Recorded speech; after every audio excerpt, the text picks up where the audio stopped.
Thank you, Dr. Barr, and thank you to all of you for being here today. Can you hear me in the back if I speak without? This is a beautiful, beautiful hall, so I'm glad that the acoustics will let you hear. I'm really honored to be here. Thank you for inviting me, and I am looking forward to telling you a little bit about my new book, Sweet Taste of Liberty. But before I do that, I wanted to talk briefly about a somewhat related project that was published about a month before my book came out by the New York Times, called the 1619 Project. Has anybody heard of the 1619 Project? This was published by the New York Times Magazine in a big glossy section, and the whole point of it was to mark the 400th anniversary of the arrival of the first enslaved Africans in British North America. And so as part of this project, the magazine had a series of essays written by historians, by scholars, by sociologists, reflecting on the legacies of North American slavery into the present day. And it was very well received. Historians, scholars welcomed it as an opportunity to share with the public a lot of scholarship that's been done in recent decades about the history of slavery. Of course, it also provoked some criticism, particularly from Americans who still struggle to accept the significance of slavery in American history and its continued impact on the present day.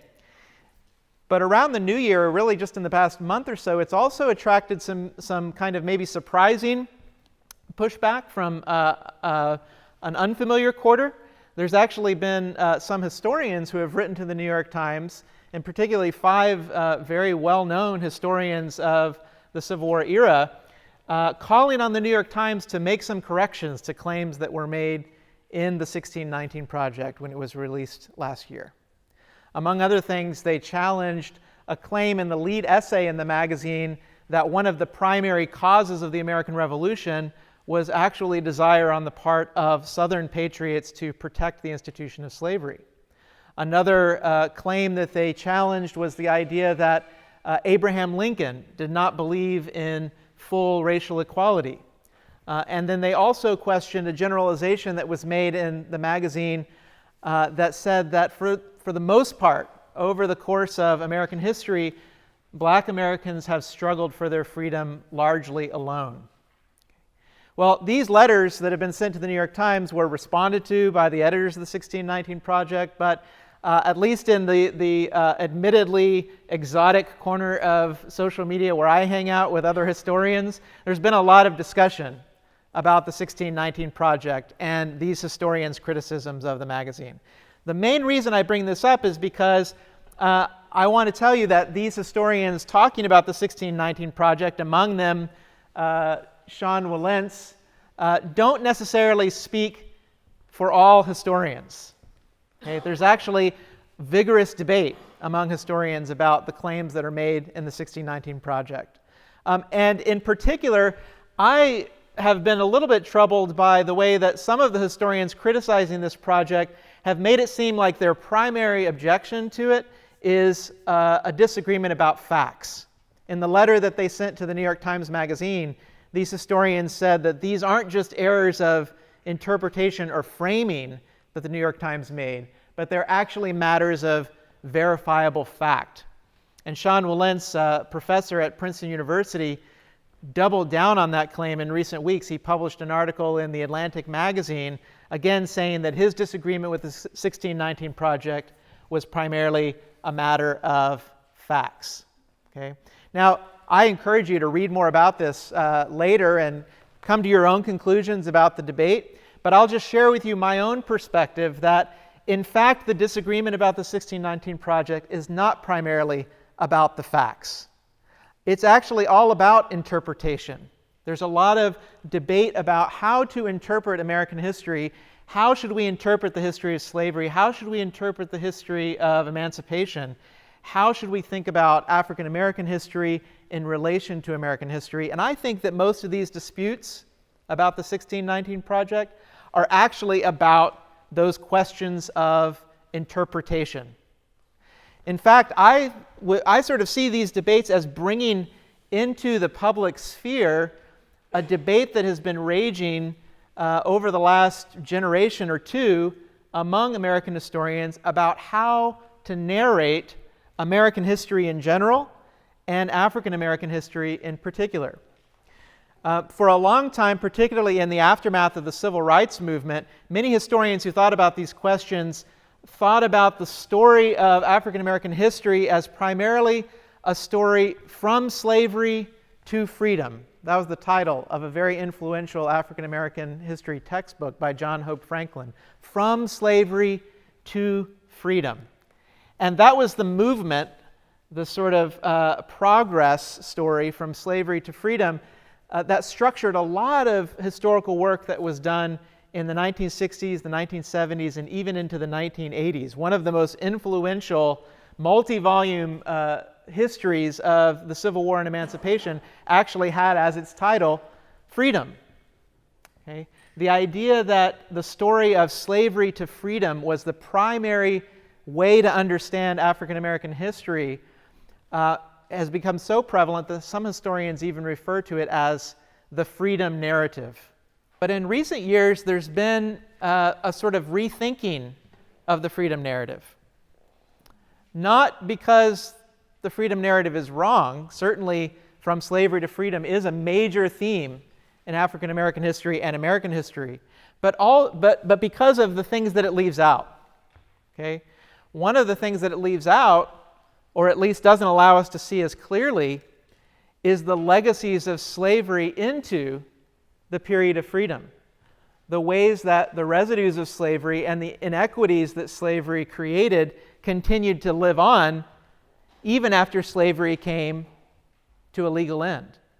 And particularly in recent years, as Americans have thought about the Black Lives Matter movement or the problems of mass incarceration or how Jim Crow segregation has continued to affect our cities and our schools and our prison systems, we can't understand all of those injustices if we see the story of the 19th century just as a freedom narrative, just as a movement from slavery to freedom. We have to instead think about what were the limits of freedom? And how did slavery continue to influence American history even after the abolition of slavery? You can see that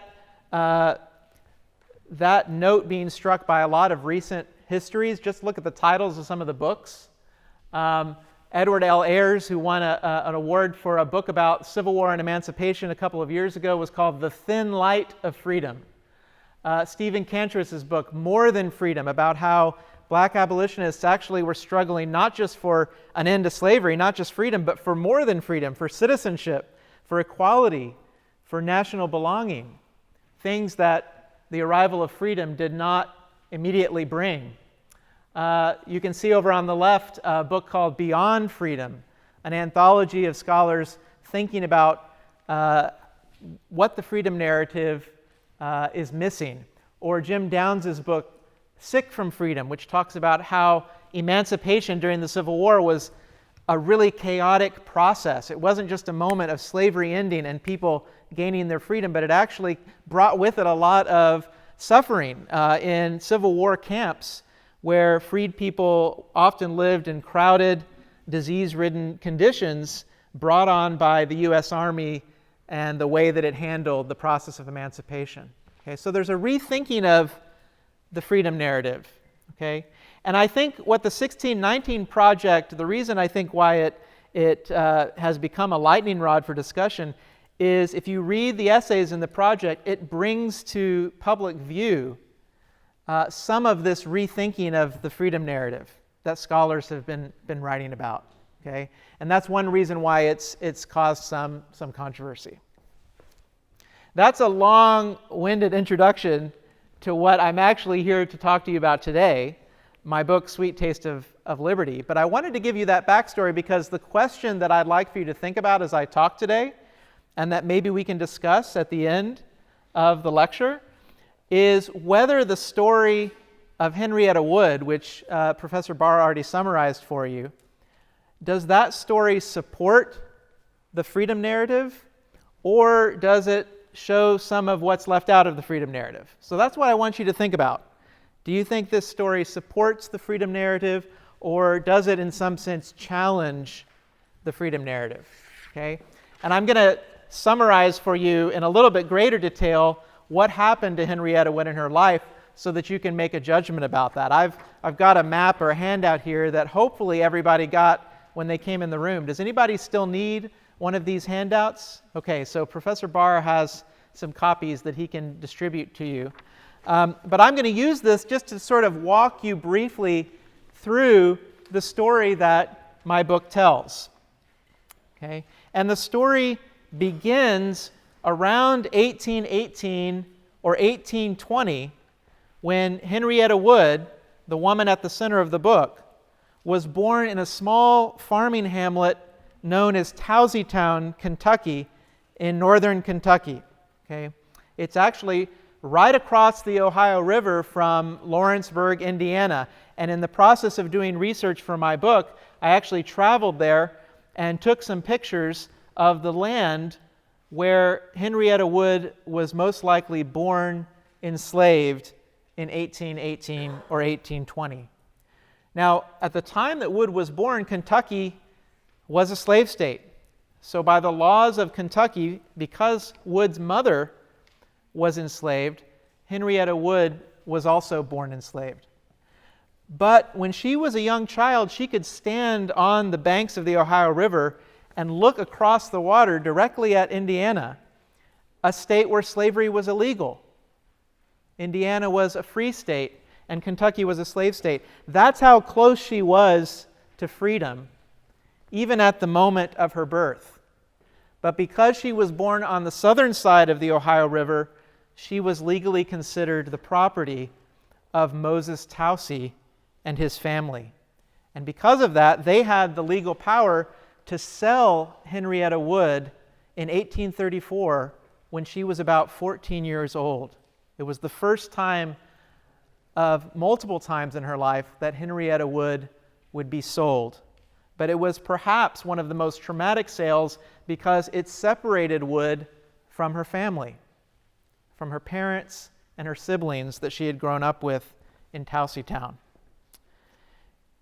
She was purchased by a merchant named Henry Forsyth in 1834. And Forsyth took Wood just down the Ohio River to Louisville, Kentucky, where he was a merchant. Wood lived in Louisville for a couple of years, but then if you look on your timeline here, in 1837 or thereabouts, she was sold a second time. And this time she was purchased by a man named William Sorode, who was a French immigrant, had lived in Kentucky for a few decades and had established himself as a merchant in Louisville. But around the time he bought Henrietta Wood, he decided to move with his family to New Orleans. So if you're following along on your map, she's moved from Towsytown to Louisville, and then in about 1837 or 1838, Sorode moves with her all the way down the Mississippi River to New Orleans, okay? A city with a large Francophone community where William Sorode, as a French immigrant, felt more at home. Here's a picture of the steamboat on which William Sorode most likely took Henrietta Wood to Louisiana, down the Mississippi River. This is what I believe is the probable site of the house where Sorode and his family lived in New Orleans for about 6 or 7 years. If you've ever been to New Orleans, it's actually very close to Louis Armstrong Park and Congo Square, a very significant site in the history of New Orleans. But Wood lived there for about 6 or 7 years working in William Sorode's household until Sorode had some financial troubles. Okay? His business went bust. He was being hounded by creditors who were trying to make him pay back debts. And so he decided to flee. In about 1844, Sorode returned to France to escape his creditors, and he left his wife and children behind in New Orleans. Okay? Before he left, though, he gave to his wife, Jane Sorode, the people that he enslaved and legally owned, including Henrietta Wood. Are you guys following along on the timeline with where we are? Okay. So in 1844, Jane Sorode, William Sorode's wife, decides she's going to leave New Orleans. She doesn't have any reason to stay there anymore. So she moves back up the Mississippi River all the way to Kentucky. Okay? And from there, Jane Surratt decides to move to Cincinnati. She's an abandoned woman now. She's got to find some way to make ends meet. So she opens a boarding house in Cincinnati, in Ohio. This is a photograph of what the waterfront in Cincinnati looked like around that time. And about the time that this photograph was taken, in 1848, Jane Surratt decided to bring Henrietta Wood from Kentucky to Cincinnati, okay, across the Ohio River. That was an extremely significant decision in Henrietta Wood's life because Ohio was a free state, like Indiana. And so any black man or woman who was brought into Ohio, before they could be employed, they had to register in a county courthouse as free. That's what happened in 1848. Jane Surratt took Wood to Ohio and registered her as a free woman, where she lived in Cincinnati, working in boarding houses for about 5 years as a free woman. Okay, she experienced in those 5 years what she would later call a sweet taste of liberty, title of my book. Okay? Well, why did she call it only a taste of liberty? Because in 5 years, in 1853, you can see what happens next. A man named Zebulon Ward in Kentucky orchestrated Wood's kidnapping and her re-enslavement. She was lured across the Ohio River in a carriage and returned to slavery in Kentucky. Okay. Now, that was an illegal act, what Zebulon Ward did. He actually did it at the same time that he was a deputy sheriff in Covington, Kentucky, right across the river at that time. But he saw a chance to make money. If he could kidnap Wood, re-enslave her, sell her into the interstate slave trade, he could stand to reap a major profit from that. Okay? That was his goal. But Wood was determined to fight back. She actually told what had happened to her to some of the people that she met as she was being kidnapped. And through their help, she managed to file a lawsuit in Lexington, Kentucky. That's the top of your second column here, alleging that she was a free woman who had lived in a free state for 5 years. Unfortunately, her case was dismissed in 1854 by Kentucky courts, and she was ruled a slave. Now, about that same time, Zebulon Ward, the man who had kidnapped her, was actually becoming a very influential and wealthy man in Kentucky. I mentioned that he was a deputy sheriff at the time of the kidnapping.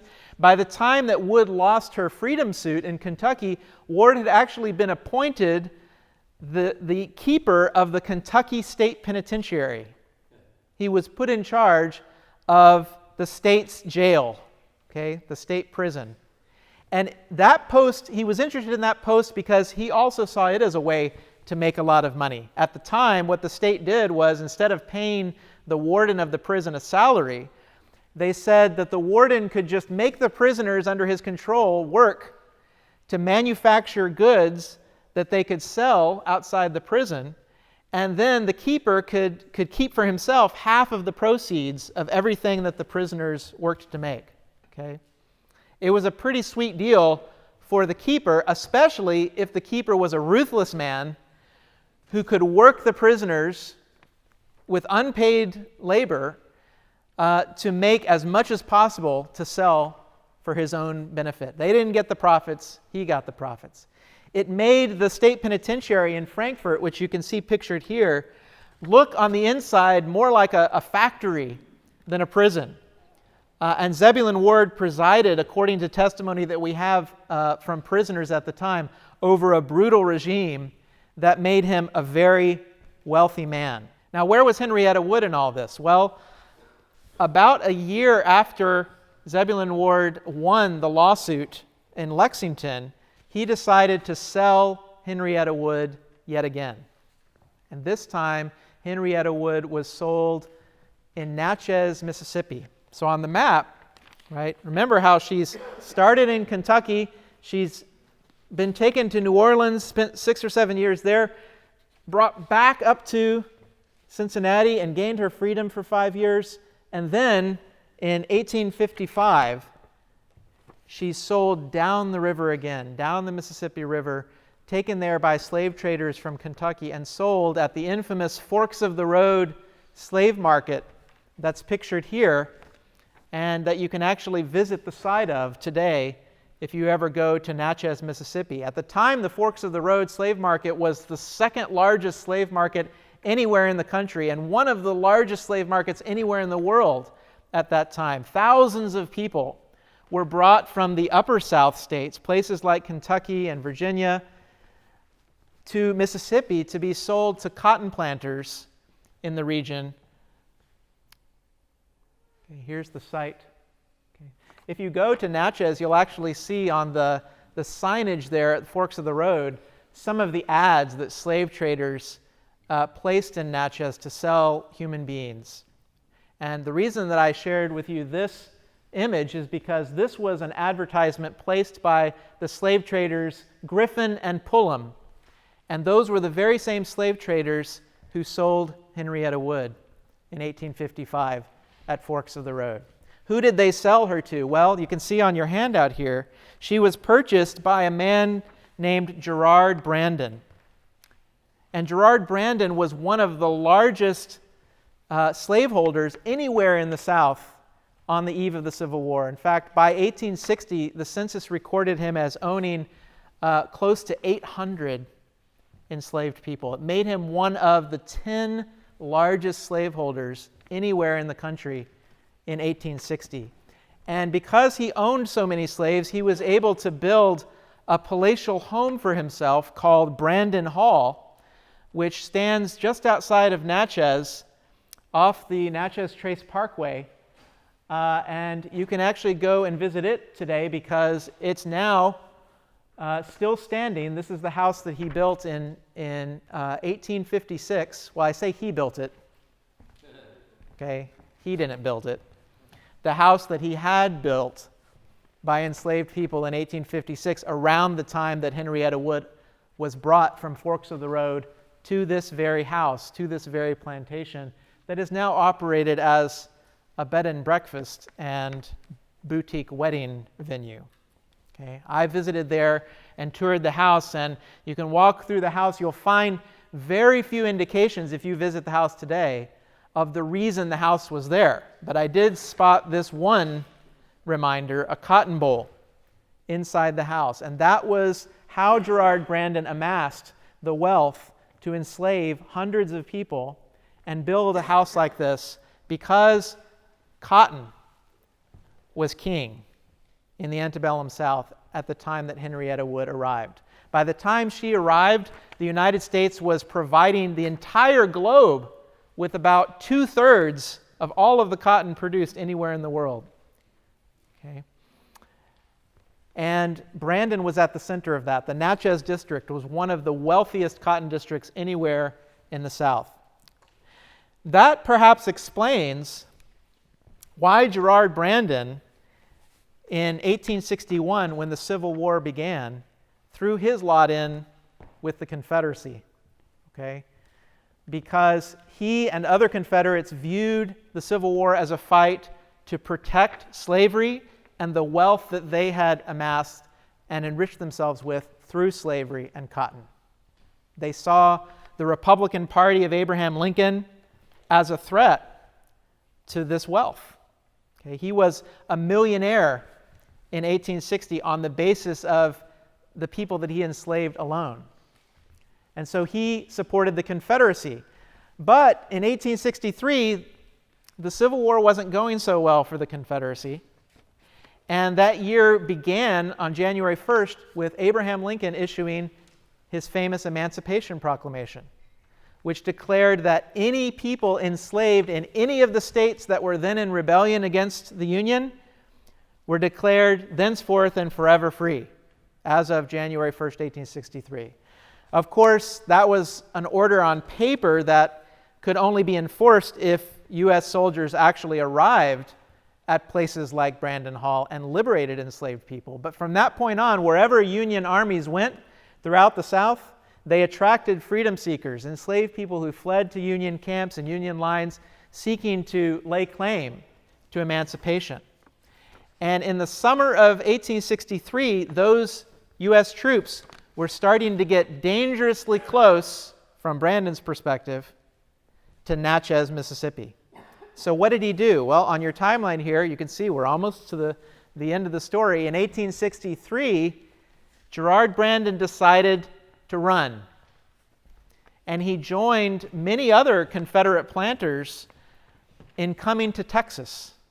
He forced about 300 of the people he enslaved to march some 400 miles all the way across Louisiana into the interior of Texas. You can see on your map here where he eventually landed, in Robertson County, not far from Bryan College Station. Okay. Why was he fleeing? Why was he running? Because he knew if he stayed put and U.S. troops arrived to enforce the Emancipation Proclamation, he would lose all of the wealth that he had invested in purchasing people at forks of the road. So he decided to run. Henrietta Wood was one of the enslaved people that Brandon forced to march all the way to Robertson County. And she remained there until 1866. Okay, she actually was not freed by the Emancipation Proclamation because he managed to get out of town, right? She wasn't even freed by the arrival of Juneteenth, June 19th, 1865. She didn't gain her freedom right when the Confederacy surrendered at Appomattox, because Brandon had managed to take her deep into Texas, where U.S. troops did not reach until late 1865. So she later recalled it was 3 years after the Emancipation Proclamation before she actually returned from Texas to Mississippi, where she found herself forced to work for another 3 years without pay for Gerard Brandon, the same man who had enslaved her before the war. Okay. That's not where the story ends, though. Okay, that's not where the story ends, because in 1869, see on your handout here, she manages to return up the river again to Cincinnati. And the next year, in 1870, she filed a lawsuit against the man she held responsible for everything that had happened to her over the last 16 or 17 years. She sued Zebulon Ward in an Ohio court, and she claimed to be owed $20,000 in damages for the kidnapping, yes, but also all of the wages that she had lost over the 16 or 17 years that she had been in the Deep South. And she demanded, as you can see in her affidavit here where she left her legal mark, that Zebulon Ward pay. Okay? That was an astonishing outcome to an already astonishing story. Here is a woman who was twice enslaved, twice emancipated, and who had managed to find the man who had kidnapped her in 1853 and hold him to account in court. Okay? But the case dragged on for another 8 years before it actually came to a jury trial. It wasn't until 1878 that a trial actually heard arguments in the case of Wood v. Ward. The press started to find out about this case and write about it. And what was most astonishing was that in 1878, an all-white jury decided in Henrietta Wood's favor. They ruled in Wood's favor. They did not award her $20,000. Remember, that was the amount that she had asked. They awarded her $2,500, a tiny fraction of what she had sued Ward for. Nonetheless, it's the largest sum of money that I'm aware of that any U.S. court has ever awarded in restitution to a formerly enslaved person. Okay. And she managed in 1879 to win an appeal because Ward had challenged this outcome, and she beat him again in 1879. Okay. All right. So remember, I asked you to think a little bit about the freedom narrative. Right? The freedom narrative is this idea that the primary narrative of American history and African American history is the movement from slavery to freedom. That's how we should understand the Civil War and emancipation in the 19th century. But then I said there's also historians that are now beginning to complicate that story and point out what emancipation left undone. What were the parts of the emancipation process that were a little bit more jagged, right? It wasn't just a smooth story of from slavery to freedom, according to these more recent historians. So I ask you to think about, when you hear Henrietta Wood's story, do you think that it fits the freedom narrative? Or do you think it could be cited by these more recent historians as evidence of some of what the freedom narrative leaves out?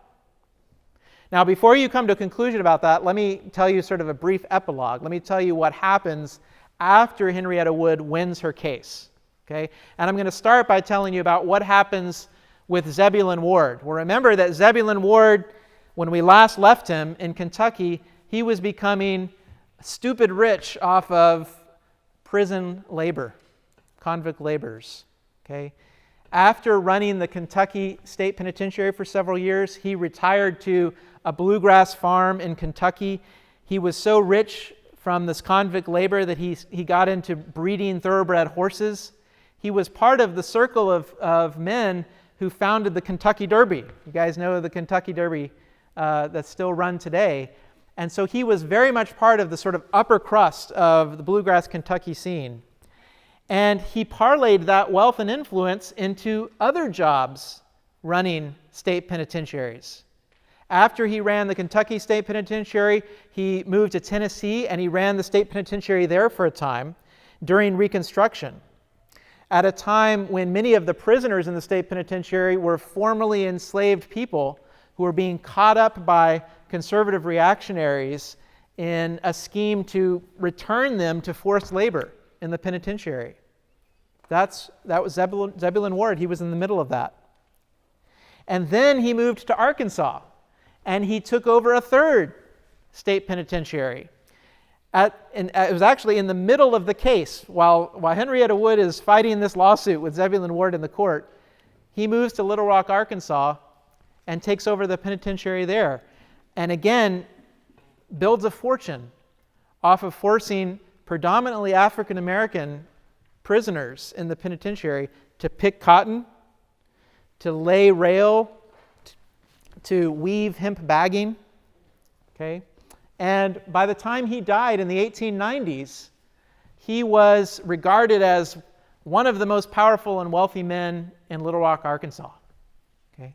He left behind an estate worth some $600,000, okay, which if we were to convert that into today's money, he would be a multimillionaire off of the wages that he had won from convict leasing. There are still buildings in Little Rock that bear Zebulon Ward's name. Okay? And of course, this system of convict leasing that Zebulon Ward had helped to pioneer even before the Civil War, if you have studied in American history what happens after the Civil War, you know that convict leasing spreads across most of the former Confederacy. And most of the former Confederate states adopted it as a means of returning freed people to what one historian has called slavery by another name. Even here in Texas, if you've been following the news, you know that convict leasing was prominently used in late 19th century Texas, and in fact recently in Fort Bend County, on the construction site of a Fort Bend ISD school, 95 bodies were uncovered that are thought to date from the period of convict leasing. 95 victims of this system of convict leasing, again, that Zebulon Ward helped to pioneer. Okay? That's what happened with Zebulon Ward. Well, let me tell you what happened very briefly to Henrietta Wood. Okay? Wood won $2,500, which I said was a fraction of what she sued for, but was worth about $60,000 in today's money. and she used those funds to move to Chicago with her son. That's the last point there on your timeline. She moved to Chicago with her son, who was a man named Arthur H. Sims. And Arthur had actually been born at Brandon Hall in Mississippi after Wood was sold there.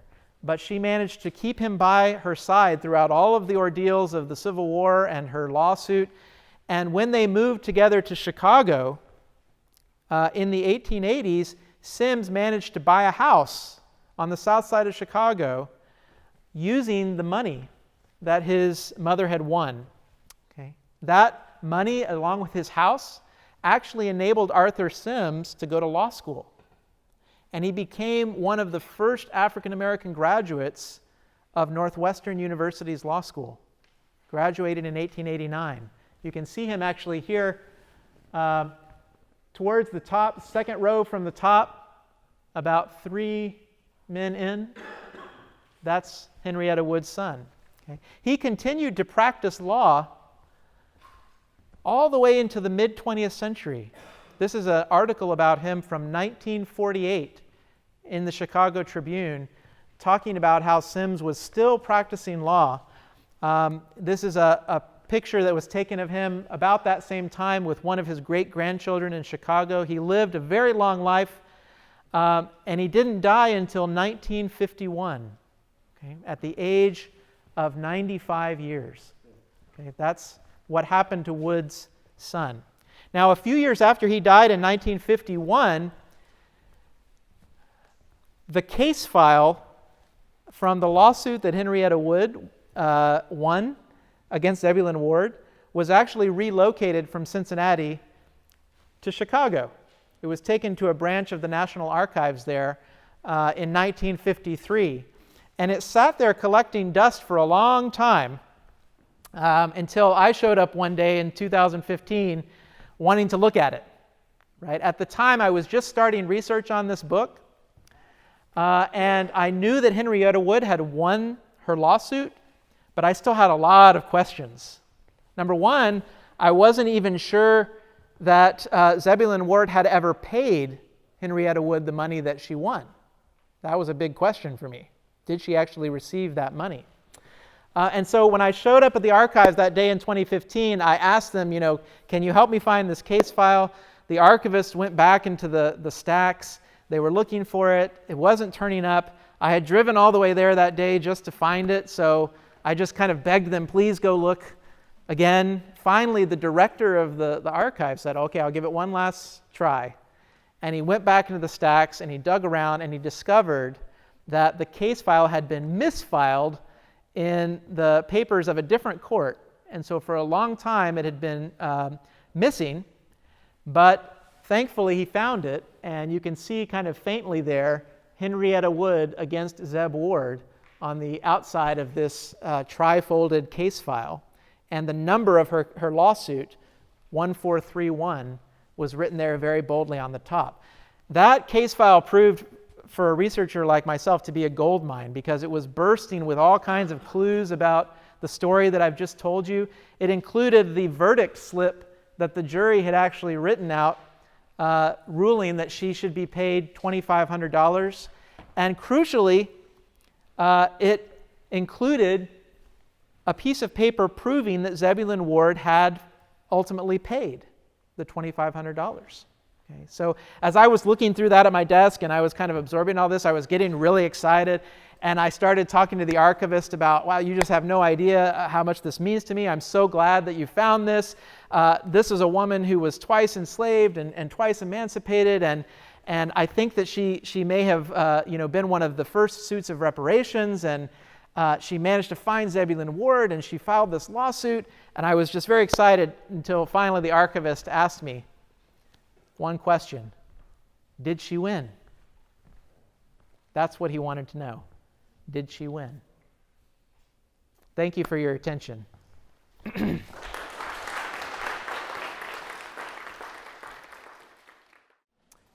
So do you think Zebulon Ward, the question is, when Zebulon Ward was a deputy sheriff and engaged in this kidnapping, would that have been viewed as dishonorable?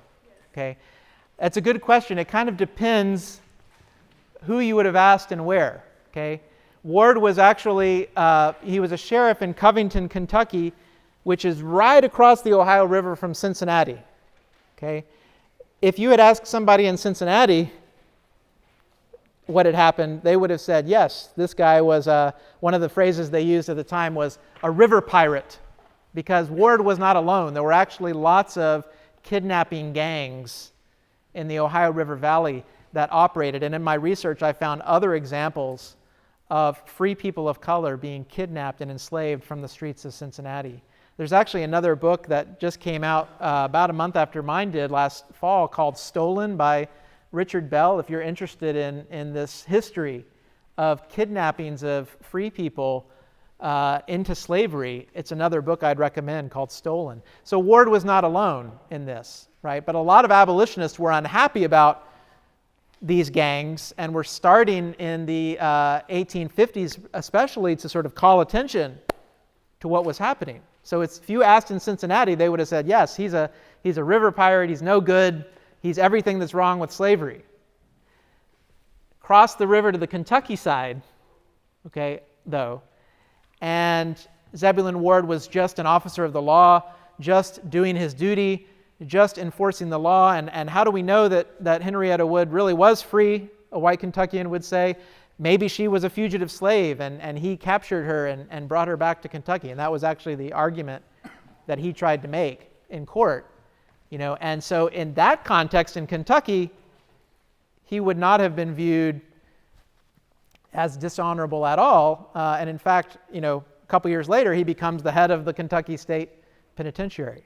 So it kind of depends who you ask. Now, there were people in Kentucky, there were some white Kentuckians who felt uncomfortable with activities like the kidnapping gang, and that's one reason why she got some help filing this freedom suit, right? But they were definitely in the minority in Kentucky at the time, and most people accepted as the price of business as to keep the system of slavery functioning in Kentucky. Occasionally there would be wrongdoing like the kind that Ward engaged in without consequence. Yeah.